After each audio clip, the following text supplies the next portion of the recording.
వి gold trusted gold buyers. మీరు తాకట్టు పెట్టిన బంగారాన్ని విడిపించి ఈ రోజు ఉన్న మార్కెట్ ధరకు కొనబడును.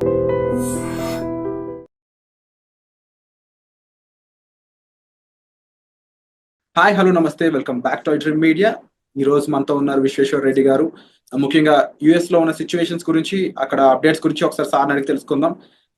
సార్ అందరికి సుపరిచితులే, సో అక్కడ విషయాలు ఒకసారి తెలుసుకుందాం. నమస్కారం విశ్వేశ్వర రెడ్డి గారు. నమస్కారం సార్. లేటెస్ట్ అమెరికన్ అప్డేట్స్ చూసుకున్నట్లయితే ఫస్ట్ థింగ్, ఎవరైతే డిపెండబుల్ వీసా మీద అక్కడ ఉంటూ ఉంటారో, ఎవరైతే గ్రీన్ కార్డ్స్ మీద వెళ్ళి అక్కడ ఉన్న వాళ్ళు స్పౌస్ అయి ఉండొచ్చు, పేరెంట్స్ అయి ఉండొచ్చు, వాళ్ళు ఎయిర్పోర్ట్స్ లో ఉన్న టైంలో సెలవులకి ఇక్కడ నుంచి వచ్చి అక్కడికి వెళ్తున్న టైంలో అయి ఉండొచ్చు, వాళ్ళ పాస్పోర్ట్స్ చేతికి ఇచ్చేయమని అక్కడ అధికారులు చెప్తున్నట్టు కొన్ని వార్తలు వస్తున్నాయి. Is it true? ఒకవేళ నిజంగా అక్కడ ఇలా ఇమ్మని అడిగినట్లయితే ఎయిర్పోర్ట్ లో ఏం చేయాలంటారు? ఎక్కడ ఎయిర్పోర్ట్ అంటున్నారు? హైదరాబాద్ ఎయిర్పోర్ట్, అమెరికన్ ఎయిర్పోర్ట్ అంటారు? అమెరికన్ ఎయిర్పోర్ట్ లో తిరిగి వెళ్ళినప్పుడు. మళ్ళీ you can rephrase the question. So ఎవరైతే డిపెండబుల్ వీసా మీద అమెరికాలో ఉంటున్నారో, గ్రీన్ కార్డ్ హోల్డర్, వాళ్ళ స్పౌస్ అయి ఉండొచ్చు, అంటే వాళ్ళ భార్య అయి ఉండొచ్చు, అంటే వాళ్ళ పేరెంట్స్ అయి ఉండొచ్చు, వాళ్ళు ఇండియాకి సెలవుల కోసం వస్తున్నా, వేరే వర్క్ మీద వస్తున్నా సరే, వాళ్ళు అక్కడ ఫ్లైట్ ఎక్కే ముందు అక్కడ ఎయిర్పోర్ట్ లోకి ఎంటర్ అయినప్పుడు వాళ్ళ పాస్పోర్ట్స్ తీసుకొని వాళ్ళని హోల్డ్ లో పెట్టడం, వాళ్ళకి కొన్ని ఆంక్షలు విధించడం జరుగుతున్నాయి అని చెప్పేసి వార్తలు వస్తున్నాయి. Is it true? లేదు లేదు, కరెక్ట్ కాదు. అంటే రిటర్న్ లో ఇండియాకి వస్తున్నప్పుడు కదా ఇది. ఇండియాకి వచ్చేటప్పుడు ఏం అడగరు. ఇండియాకి వచ్చేటప్పుడు అది బికాజ్ అది హోమ్ కంట్రీ డిపార్చర్ కిందకి వస్తుంది. సో ఇండియన్ పాస్పోర్ట్ హోల్డర్స్ ఇండియాకి వెళ్ళాలనుకున్నప్పుడు ఎప్పుడైనా వెళ్ళొచ్చు. అక్కడ అమెరికాకి జీరో ఆబ్జెక్షన్ ఉంటుంది. అప్పుడు ఇండియా లోపలికి రావటప్పుడు ఇండియా వెరిఫై చేసుకుంటుంది వీళ్ళకి ప్రాపర్ పాస్పోర్ట్ ఉందా లేదా, వీళ్ళకి ప్రాపర్ ఇండియాకి వచ్చే ఎలిజిబిలిటీ డాక్యుమెంట్స్ ఉన్నాయి. అంటే ఎప్పుడైనా ఇమిగ్రేషన్ లాలో ఎలా ఉంటుందంటే, ఎవరు ఏ కంట్రీకి వెళ్తున్నారో ఆ కంట్రీ డాక్యుమెంట్స్ చూస్తారు తప్ప హోమ్ కంట్రీకి, అంటే where we born, birth place లో ఉన్న మనకి ఏదైతే పాస్పోర్ట్ ఉంటుందో వాళ్ళు ఎప్పుడు కూడా హోమ్ కంట్రీ వెరిఫికేషన్ ఉండదు. ఓకే. ఇన్ కేస్ ఇండియా నుంచి అమెరికా వస్తున్నప్పుడు అమెరికాలో అక్కడ దిగుతారు కదా, అప్పుడు పరిస్థితి ఏంటి? అప్పుడు ఏంటంటే, అప్పుడు అమెరికా అంటే అసలు యాక్చువల్ గా ఇండియాలో హైదరాబాద్ లోనే ఎయిర్పోర్ట్ లో మనం టికెట్ తీసుకునే ముందు ఏం చేస్తుంటారంటే, వాళ్ళు టిపికల్ గా మనకి ఎందుకు వెళ్తున్నారు అడుగుతారు. అంటే నేను వర్క్ చేస్తున్నాను అనుకోండి, వర్క్ వీసా చూపించమంటారు. నేను ఆమె పర్మనెంట్ రెసిడెంట్ అంటే గ్రీన్ కార్డ్ చూపించమంటారు. ఆమె సిటిజన్ అంటే వాళ్ళు యుఎస్ పాస్పోర్ట్ అడుగుతారు. అంటే టిపికల్ గా మనకి బోర్డింగ్ పాస్ ఇచ్చే ముందే ఈ 3 వెరిఫికేషన్ చేసుకుంటారు వాళ్ళు. అంటే whether you are rightfully you are going to that foreign land అని వెరిఫై చేసుకున్నాకే మనకు బోర్డింగ్ పాస్లు ఇస్తారు. Otherwise they don't issue the boarding passes. అంటే ఇక్కడ ఇంకొక విషయం నేను అబ్జర్వ్ చేస్తుంది, అంటే నేను అక్కడ వచ్చిన వార్తలు చదివినప్పుడు కొన్ని వెబ్సైట్స్ లో అవి వాళ్ళ భర్తకి ఎంతకాలంగా వాళ్ళు దూరంగా ఉన్నారు, ఇమీడియట్ గా పెళ్లి అయితే ఎంతకాలం దూరం ఉన్నారు, వాళ్ళ మధ్యలో బాండింగ్ ఎలా ఉంది, ఇవి కూడా చెక్ చేస్తున్నారు అని, అవి గాసిప్స్ కింద చూడాలా లేకపోతే ఇందులో కూడా నిజంగా ఉంది? అంటే ఇందులో 2 types of we can look at it. అంటే కేస్ టు కేస్ వ్యారీ అవుతుంది.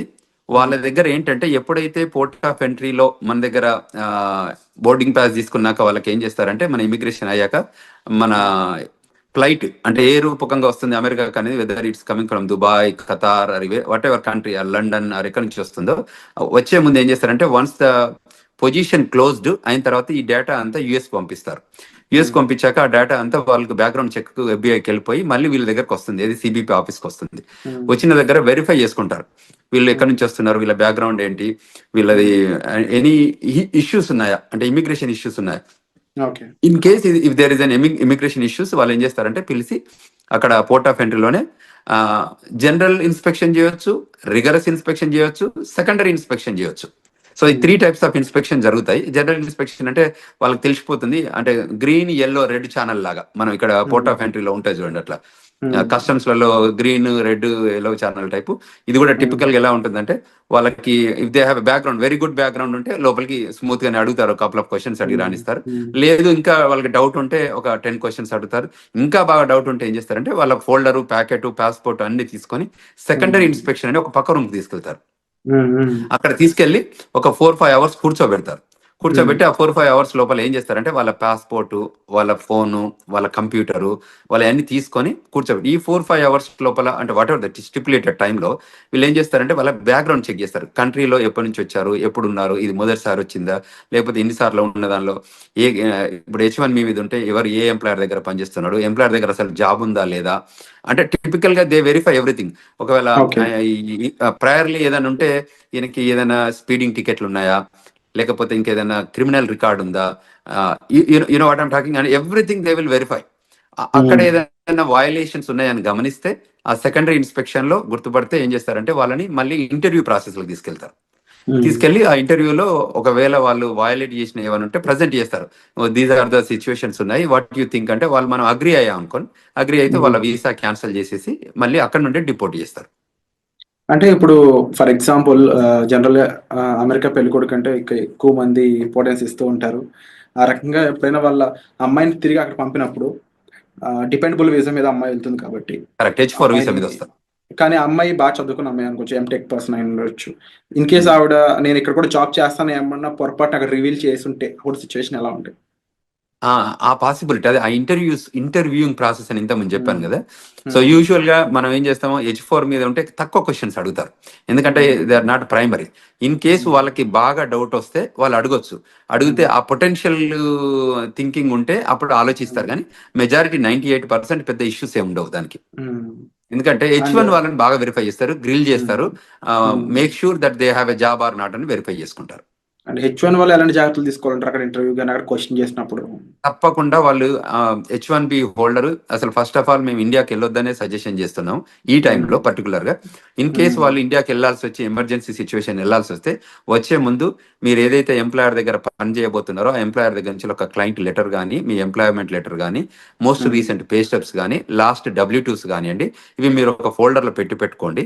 వాళ్ళు వచ్చి అడిగినప్పుడు మీరు ఫేర్ గా చూపించేటట్టు, అంటే పాస్ట్ 2-3 ఏళ్ల నుంచి ఆ కంపెనీతో పనిచేసి ఉంటే వాళ్ళ కంపెనీ W2s కానివ్వండి, మోస్ట్ రీసెంట్ గా మనం ఇయర్ లో పే స్టబ్స్ ఉంటాయి, ఎవ్రీ మంత్ కానీ 15 days కానీ పే స్టబ్స్ ఉంటాయి, అవి హోల్డ్ చేయడం కానీ, తర్వాత ట్యాక్స్ రిటర్న్స్ కానీ ఏవైతే ఉంటాయో అది కూడా, తర్వాత ఏదైతే క్లయింట్ లొకేషన్ లో పనిచేస్తున్నారో వాళ్ళ బ్యాడ్జ్ ఉంటుంది, ఆ కంపెనీ బ్యాడ్జ్ ఉంటుంది కదా, ఆ బ్యాడ్జింగ్ కూడా పెట్టుకొని ఉంటే జాగ్రత్తలు ఉంటే వాళ్ళు ఏ క్వశ్చన్స్ అడిగినా మనం 1 by 1 మనం ప్రజెంట్ చేయగలిగితే ఏమవుతుంది అంటే వాళ్ళకి కూడా కాన్ఫిడెన్స్ వస్తుంది.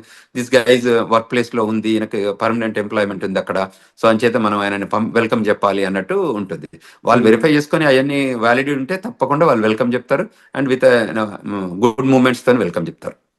అండ్ సార్ ఎలాంటి సినారియోలో అయినా ఇన్ కేస్ అక్కడ ఆఫీసర్స్ అంటే ఇక్కడ పర్సన్ ని పాస్పోర్ట్ హ్యాండ్ ఓవర్ చేయమనే సిచ్యువేషన్ వస్తుందంటారా? ఎలాంటి సిచ్యువేషన్ లో రావచ్చు వస్తే? ఇప్పుడు సెకండరీ ఇన్స్పెక్షన్కి వెళ్ళినప్పుడు మనం తప్పకుండా పాస్పోర్ట్ హ్యాండ్ ఓవర్ చేయాల్సి వస్తుంది. ఓకే. సెకండరీ ఇప్పుడు మనం ఏదైతే ప్రైమరీ ఇన్స్పెక్షన్ అంటే ప్రతి దానికి వాళ్ళు పాస్పోర్ట్ తీసుకుంటారు, పాస్పోర్ట్ స్కాన్ చేస్తారు, వాళ్ళ దగ్గర కంప్యూటర్ ఉంటుంది కదా. ఇప్పుడు your an Indian, you are coming on F1 visa, so passport తీసుకుంటారు, ఫింగర్ ప్రింటింగ్ తీసుకుంటారు, తర్వాత ఐరిష్ చెక్ చేస్తారు, పిక్చర్ తీస్తారు, ఫింగర్ ప్రింటింగ్ టోటల్ 10 fingers అంటే 2 hands పెట్టి 10 fingers చెక్ చేసుకున్న తర్వాత ఇంటర్వ్యూ క్వశ్చన్స్ ఉండి దాని తర్వాతనే పంపిస్తారు. ఈ పాస్పోర్ట్ అందులో స్కాన్ చేస్తేనే అప్పుడు వాళ్ళకి డీటెయిల్స్ అన్ని వస్తాయి కదా. So 100% they collect the passport. Only thing ఏంటంటే గ్రీన్ లాగా ఉంటే మళ్ళీ they will hand over everything. Passport ఇచ్చేసి నో వెల్కమ్ టు అమెరికా అని చెప్పేసి పంపించేస్తారు. సో అది H1B ఏదంటే వాళ్ళ ఎంప్లాయ్మెంట్ ఉందా లేదా వెరిఫై చేసుకొని ఆ క్వశ్చన్స్ అడుగుతారు, ఎక్కడ పని చేస్తున్నారు, ఏంటి, ఏ జాబ్ చేస్తున్నారు, ప్రోగ్రామ్ అనలిస్టా ఏంటి అంటే డేటా అనలిస్టా, దోస్ కైండ్ ఆఫ్ క్వశ్చన్స్ అన్నట్టు. సో క్లయింట్ లొకేషన్ లో జాబ్ ఉందా వెరిఫై చేసుకొని, మీ ఎంప్లాయర్ తో టచ్ లో ఉన్నావా, అంటే దీస్ ఆర్ ద కొన్ని కామన్ మినిమం క్వశ్చన్స్ ఉంటాయి కదా. ఆ మినిమం క్వశ్చన్స్ అడిగాక మళ్ళీ దే హ్యాండ్ ఓవర్, లోపలికి వెళ్ళాక ఫస్ట్ పాస్పోర్ట్ తీసుకొని క్వశ్చన్స్ అడిగాక మళ్ళీ పాస్పోర్ట్ హ్యాండ్ ఓవర్ చేస్తారు. సో పాస్పోర్ట్ తీసుకోవడం అనేది ఒక common practice. Only American citizens అయి ఉండి వాళ్ళకి గ్లోబల్ ఎంట్రీ ఉంటే తప్ప వీళ్ళని యూజువల్ గా గ్లోబల్ ఎంట్రీ ఉన్న వాళ్ళకి ఎలా ఉంటుందంటే వాళ్ళకి ఐరిష్ తో టెస్ట్ చేస్తారు, వాళ్ళకి ఇండిపెండెంట్ గా వాళ్ళే స్కాన్ చేసుకోవచ్చు, వాళ్ళే పిక్చర్ దిగొచ్చు. ఇప్పుడు యాప్ కూడా వచ్చింది, గ్లోబల్ ఎంట్రీ యాప్. సో అందులోనే వాళ్ళు ఫోటోలు తీసుకొని సబ్మిట్ చేస్తారు, ఆఫీసర్ CBP ఆఫీసర్ వెరిఫై చేసుకొని ఎవ్రీథింగ్ గుడ్ ఉందంటే వాళ్ళు ఈవెన్ పాస్పోర్ట్ కూడా అడగరు, యూ కెన్ గో అని చెప్పేస్తారు. ఎందుకంటే వాళ్ళకి బ్యాక్గ్రౌండ్ చెక్లు, వ్యాలిడేషన్ అంతా జరుగుతుంది కాబట్టి. అండ్ అలాగే ఇంకా లేటెస్ట్ అప్డేట్ ఇంకోటి చూసుకున్నట్లయితే సెంట్రల్ యూనివర్సిటీ ఆఫ్ మిచిగన్ లో ఒక చైనీస్ స్టూడెంట్ తను సోషల్ మీడియాలో కొంచెం యాక్టివ్గా ఉండడం, అది కూడా అమెరికాకి ఆపోజిట్ గా తను చేసిన రెస్పాన్స్ అనేది తను డిపార్ట్ చేసే విధంగా మారింది. ఇప్పుడు జస్ట్ 6 months స్టడీ లెఫ్ట్ ఉందంట తనకి. 2016లో తను వెళ్ళాడంట స్టడీస్ కోసం. అలాంటి సిచ్యువేషన్స్లో ముఖ్యంగా సోషల్ మీడియాలో మనం అంటే రియాక్ట్ అయ్యే విధానం కానీ, ఆఖరికి ఒక పోస్ట్ యుఎస్కి ఆపోజిట్గా ఉండే ఒక పోస్ట్ని మనం లైక్ చేసినా కూడా అది మన మీద కాస్త తీవ్ర ప్రభావం చూపిస్తుందని చెప్పేసి వస్తున్నాయి వార్తలు. ఈ పరంగా ఇండియన్ స్టూడెంట్స్ ఎవరైనా ఎఫెక్ట్ అయ్యే ఛాన్స్ ఉందా? అసలు అక్కడ స్టూడెంట్స్ ఎలాంటి జాగ్రత్తలు తీసుకోవాలంటారు? Correct. Very good question Virat. Typical ఏంటంటే మనకు ఈ ఇక్కడ కంట్రీలో మనం non immigrant aliens, we are here for a short term, అంటే టర్మ్ బేస్డ్ వస్తున్నాం మనం ఈ కంట్రీలోకి. అది F1 అయితే 2 to 5 years, H1 అయితే 3 to 6 years, and permanent residence అయితే యూ హ్యావ్ రెసిడెన్సీ రిక్వైర్మెంట్ ఉంది కాబట్టి అది ఫాలో అయితే ఇస్తారు. సో ఎక్కడైతే నాన్ ఇమిగ్రెంట్ ఏలియన్స్ ఉంటారో వాళ్ళకి ఈ స్పెషల్గా ఈ రూల్స్ అని అప్లై అయ్యేది. ఎందుకంటే మనం కంట్రీ లాయాలిటీ చూపిస్తే తప్ప మనం కంట్రీ లోపలికి రానివ్వరు. సో కంట్రీకి అగనెస్ట్ గా చేసే యాక్టివిటీస్ ఏదైనా సోషల్ మీడియా రూపకంగా కానీ వాళ్ళకి ఎక్కడైనా అబ్జర్వ్ చేసి ఉంటే వాళ్ళు వెరిఫై చేసుకుంటారు. వెరిఫై చేసుకొని క్వశ్చన్ చేస్తారు. ఎక్కడైనా ఎవిడెన్స్ దొరికితే తప్పకుండా వాళ్ళు క్వశ్చన్ చేస్తారు. ఈజ్ దట్ యూ అని చెక్ చేసుకొని వాళ్ళు డిపోర్టేషన్ ప్రొసీడింగ్ చేస్తారు. ఇప్పుడు ఈ ట్రంప్ అడ్మినిస్ట్రేషన్ సెకండ్ టర్మ్ వచ్చాక ఏంటంటే చాలా ఎగ్జిక్యూటివ్ ఆర్డర్స్ తీసుకున్నారు. అందులో some of the executive orders వాళ్ళకి అవుట్ రైట్ సిబిపి ఆఫీసర్ కి అథారిటీ ఇస్తుంది డిపోర్టేషన్ చేయడానికి. సో అందులో ఏ సిచ్యువేషన్ ఎరైజ్ అయినా, ఏ రకమైన ఇష్యూస్ వచ్చినా, ఏ రకమైన లాయాలిటీ ఇన్ స్టేక్ లో ఉన్నా, అంటే ఆ లాయాలిటీ ప్రూవ్ చేయలేకపోయినా వాళ్ళకి every right to send them back, period. There is no second to it. అంటే ఇప్పుడు స్టూడెంట్స్ అనేవాళ్ళు already campus outside jobs చేయకూడదని కొన్ని రూల్స్ ఉన్నాయి. సో ఇప్పుడున్న టైంలో స్టూడెంట్స్ అనేవాళ్ళు ముఖ్యంగా తీసుకోవాల్సిన టాప్ 3 జాగ్రత్తలు అంటే ఏం చెప్తారు? అంటే టిపికల్ గా వీళ్ళు ఏం చేయొచ్చు అంటే ఏదైతే స్టూడెంట్ గా మనం ఫోకస్ గా ఏదైతే ఎడ్యుకేషన్ కోసం మనం వచ్చామో దాని మీదనే స్ట్రిక్ట్ ఉండి ఆ లైన్ లోనే మనం పనిచేసుకోగలిగితే ఏ ఇష్యూ లేదండి. విత్ ఇన్ ద 2 years లోపల ఎడ్యుకేషన్ కంప్లీట్ చేసి 3 years లో ఓపీటీసీ అంటే regular OPT and stem OPT తీసుకొని పనిచేసుకోగలిగితే దెర్ ఇస్ నో ఇష్యూ. ఎప్పుడైతే మనం ఇమిగ్రేషన్ నేషనాలిటీ యాక్ట్ వయలేషన్స్ ఏదైనా చేస్తే ఆ వయలేషన్స్ ఐడెంటిఫై అయితే తప్ప వాళ్ళు వెల్కమ్ చెప్తారు. ఇట్ ఈస్ అ కంటిన్యూస్ గా కంట్రీ నీడెడ్ స్టూడెంట్స్. అందువల్ల ఎప్పుడు కూడా వాళ్ళని అంటే డిపోర్ట్ చేయడం అనేది ప్రైమరీ ఏం పెట్టుకోరు. టిపికల్ గా ఏంటంటే వాళ్ళు రావాలి, కష్టపడి చదువుకోవాలి, కంట్రీకి వాళ్ళ కాంట్రిబ్యూషన్ కావాలనే కోరుకుంటుంది అమెరికా. సో అందులో ఎమినెన్సీ ఎఫెక్టివ్ గా స్కిల్ ఉన్న వాళ్ళందరినీ కూడా కంట్రీ ఎప్పుడు లూజ్ చేసుకోదు. ఎప్పుడైనా స్కిల్ లేబర్ కానివ్వండి, స్కిల్ నాలెడ్జ్ ఉన్న వాళ్ళు కానివ్వండి, ఎడ్యుకేషన్లో కానీ ఎంప్లాయ్మెంట్ కానీ ఎక్స్ట్రాడినరీ ఎబిలిటీ మనం పెర్ఫామ్ చేస్తే అమెరికా ఎప్పుడు కూడా వెళ్ళగొట్టదు. ఎప్పుడు వెళ్ళగొడుతుంది? Any backgrounds, negative background, criminal background, financial background issues ఉన్నప్పుడు, అటువంటి ఇష్యూస్ వాళ్ళు అబ్జర్వ్ చేసినప్పుడు వాళ్ళు క్లియర్ చెప్తారు, you are violating this so and so sections 1, 2, 3. So based on this sections you are deportable case అని చెప్పి డిపోర్ట్ చేస్తున్నారు. సో అందువల్ల మన వాళ్ళకి ఏం చెప్తానంటే ఇది స్టూడెంట్స్ కానీ అదేవిధంగా స్టూడెంట్ పేరెంట్స్ కూడా గైడ్ చేస్తున్నాం. ఎందుకంటే ఇప్పుడున్న కరెంట్ జనరేషన్ లో, కరెంట్ సిచ్యువేషన్ లో, జనరేషన్ మీన్స్ ఏంటంటే ఇది డిజిటల్ ఏజ్ జనరేషన్. అంతకుముందు first generation, second generation type, ఇప్పుడు డిజిటల్ ఏజ్ జనరేషన్ వచ్చింది. సో మీరు ఏది చేసినా అక్కడ ట్రాక్ అవుతుంది. సో మనం అందులో తప్పించుకోవడానికి ఛాన్స్ లేదు. కాబట్టి మనం ముందే జాగ్రత్త పడి మిస్టేక్స్ చేయకుండా ప్రాపర్ గైడెన్స్ తీసుకొని, ఇప్పుడు మాలాగా సీనియర్స్ ఉన్న వాళ్ళు కాకుండా ఇక్కడ ఏదైనా ఇమిగ్రేషన్ లా ఫర్మ్స్ ఉన్నా కూడా రైట్ఫుల్ గైడెన్స్ తీసుకొని వాళ్ళు చేసే ప్రతి యాక్షన్ లో కూడా బిఫోర్ దే యాక్ట్ ఈ గైడెన్స్ తీసుకొని ముందుకెళ్ళగలిగితే that is the best option to do. ఇంకేదన్నా వాళ్ళకి గైడెన్స్ కావాలన్నా ఈ రూపకంగా మన వీడియోస్ చూడడం రూపకంగా ఐ డ్రీమ్స్ లో ఈ రకరకాల వీడియోస్ మనం ప్రొడ్యూస్ చేస్తున్నాం కదా, వాటిలలో చూసి వెరిఫికేషన్ చేసుకొని ఇంకేదైనా క్వశ్చన్స్ ఉంటే they can approach us. We are here to help them students, we are here to help them skilled labour H1B వాళ్ళు కానీ, ఈవెన్ గ్రీన్ కార్డ్ హోల్డర్స్ కానీ సెవరల్ కన్ఫ్యూజన్స్ వస్తున్నాయి. ఎందుకంటే ఎవ్రీడే ఒక ఎగ్జిక్యూటివ్ ఆర్డర్ లాగా ఇమిగ్రేషన్ లో వస్తున్నాయి కాబట్టి వాళ్ళకి ఆ గైడెన్స్ కావాలి. సో ఆ గైడెన్స్ తీసుకొని వాళ్ళు యాక్ట్ చేయగలిగితే వాళ్ళు సేఫర్ హ్యాండ్స్ లో ఉంటారు అనేది మనం ఇక్కడ తీసుకోవాల్సిన జాగ్రత్తలు తీసుకోవాలి. అలాగే విశ్వేశ్వర్ గారు, ముఖ్యంగా H1B వీసాకు సంబంధించి చాలా చేంజెస్ రాబోతున్నాయి. ఎలిజిబిలిటీ క్రైటీరియాలో కూడా చేంజెస్ రాబోతున్నాయని తెలుస్తూ ఉంది. ఇన్కేస్ చేంజెస్ అనేవి చేసినట్లయితే ఎలాంటి విషయాలు చేంజెస్ చేసే అవకాశం అనేది ఉంటుందంటారు? అంటే there are number of things. America ఏం చేస్తుందంటే every time they will revive and define new things. అంటే ప్రయర్ గా జరుగుతున్న ఇష్యూస్ కానీ అడ్రస్ చేసుకుంటూ వాళ్ళకి ఎవ్రీ మంత్ ఒక మీటింగ్ జరుపుకుంటారు. ఆ మంత్ మీటింగ్ లో అనాలిసిస్ చేస్తారు. ఏదైనా ఇష్యూస్ ఉన్నాయా, కన్సర్న్స్ ఉన్నాయా, ఏమన్నా మన కంట్రీ ఇంపాక్ట్ ఏదైనా అవుతుందా, దీనివల్ల బెనిఫిట్ ఉందా ఈ ప్రోగ్రామ్ ఏమైనా చేంజ్ చేయాలా, అంటే ఇది డిపార్ట్మెంట్ ఆఫ్ లేబర్ ప్రోగ్రామే కానివ్వండి, ఇది డిపార్ట్మెంట్ ఆఫ్ స్టేట్ ప్రోగ్రామ్ కానివ్వండి, ఇది USCIS ప్రోగ్రామ్ కానీ, ఏ ప్రోగ్రామ్స్ అయినా కూడా వాళ్ళు డిఫైన్ చేసుకుంటారు. అది ఎడ్యుకేషన్, డిపార్ట్మెంట్ ఆఫ్ ఎడ్యుకేషన్ అంటే గవర్నమెంట్ లో ఏ ప్రోగ్రామ్ ఉన్నా కూడా ఆ ప్రోగ్రామ్ మీద అనాలిసిస్ చేసుకుంటారు. ఇది కంట్రీ ఇంట్రెస్ట్ లో పనిచేస్తుందా, కంట్రీకి ఏమైనా బెనిఫిట్ అవుతుందా, how we can redefine and the best process and best possible opportunity to grow this country అని చూస్తారు. అందులో ఏమన్నా మనకి కన్సర్న్స్ ఉన్నాయనుకుంటే వాటిని కరెక్ట్ చేస్తారు. ఆ కన్సర్న్ కరెక్ట్ చేసే ప్రాసెస్ లోనే వాళ్ళు ఈ చేంజెస్ తీసుకొస్తారు. అందులో ఇప్పుడు ఎంప్లాయ్మెంట్ ఇష్యూస్ ఉన్నాయనుకోండి, ఆ ఎంప్లాయ్మెంట్ దానిలో చేంజ్ చేస్తారు, ఓపీటీలో చేంజ్ చేస్తారు. ఒకప్పుడు వాళ్ళకి లేని ఓపీటీలో ఓపీటీ క్రియేట్ చేశారు, ఓపీటీ తర్వాత 36 months ఇచ్చారు. సో అమెరికా ఇప్పుడు ఏంటంటే వాళ్ళకి స్కిల్డ్ లేబర్ కావాలి. అంటే నాలెడ్జబుల్ పీపుల్ కావాలి, who can make and break the greatest technology evolution లో చేయగలిగే పీపుల్ ఉంటే వాళ్ళని తీసుకొని ముందుకు ప్రొడ్యూస్ చేసుకొని ఆ కంట్రీ బెనిఫిట్ లో పనిచేపించుకుంటారు. కాబట్టి ఆ లైన్ లో ఉన్న వాళ్ళకి ఏ మాత్రం ఇష్యూ లేదు, ఆ లైన్ లో పనిచేసేటట్టు మన వాళ్ళు ఉండాలి. అండ్ యూజువల్ గా ఇండియన్ పీపుల్ టెండెన్సీ ఏంటంటే they are gem of the gems in education, STEM, science and technology, engineering, mathematics లో మనంత గొప్పగా ప్రపంచంలో ఎక్కడ ఉండరు. సో ఆ స్కిల్ని మనం ప్రాపర్ గా ఎగ్జిబిట్ చేయగలిగితే, ఆఫీసర్ ముందు కానివ్వండి, ఇంటర్వ్యూవర్ ముందు కానివ్వండి, గవర్నమెంట్ ముందు కానీ చేయగలిగితే మనకు ఇట్స్ రెడ్ కార్పెట్ వెల్కమ్ ఉంటుంది. అది గుర్తించితే మనం తప్పకుండా ముందుకు ఎదగడానికి ఆస్కారం ఉంటుంది. Wonderful sir. And episode close చేసే ముందు ఒక మాట స్టూడెంట్స్ కానీ లేకపోతే అక్కడ ఎంప్లాయీస్ కానీ డిపెండబుల్ వీసా మీద ఉన్న వాళ్ళకి ఓవరాల్గా వీరందరికీ మీరు చెప్పే మాట ఏంటి?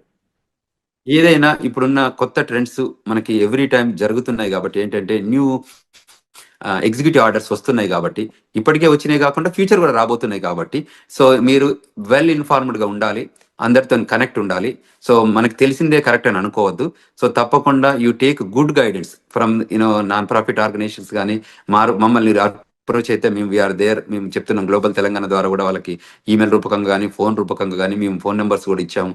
సో అమెరికాలో ఉన్నాం కాబట్టి అదేవిధంగా మనకి ఏదైనా law firm, immigration law firm guidance కానివ్వండి, సజెషన్స్ కానివ్వండి తీసుకోవాలి. ఇవాళ మేము yesterday organised global Telangana association ద్వారా ఒక సెమినార్ ఆర్గనైజ్ చేశాము, వెబినార్ ఆర్గనైజ్ చేశాము. బ్రహ్మాండంగా ఒక 1000 మంది జాయిన్ అయ్యారు.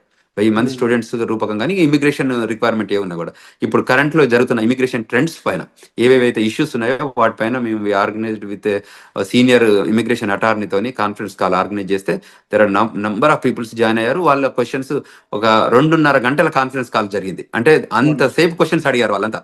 So it is very informable. అట్లా ముందుకు వచ్చి తెలుసుకోగలిగితే that is the greatest thing.